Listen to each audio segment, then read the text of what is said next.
ඔයාලා දන්නවද මේ වෙනකොට කුවේට් එයාර්ලයින් වලින් නිවුස් එකක් අප්ඩේට් එකක් ලිකුත් කරලා තියෙනවා.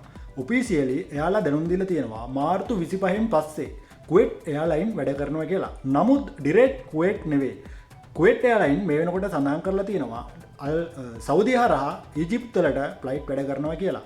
නමුත් එයාලා දැනුම් දීලා තියෙන්නේ මාර්තු 25න් පස්සේ ඊජිප්තු වලට වැඩ කරත් අනිත් කිසිම රටවල් වලට එයාලා තාම දැනුම් දීමක් කරලා නැහැ.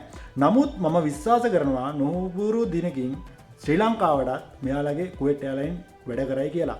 නමුත් මේ වෙලාවේ හැටියට එයාපෝට් එකේ තියෙන ප්‍රශ්නත් එක්ක කුවේට් ඩිරෙක්ට් වැඩ කරන්න බැරි හේතුව හින්දා තමයි මෙයාලා සෞදි හරහා කරන්නේ.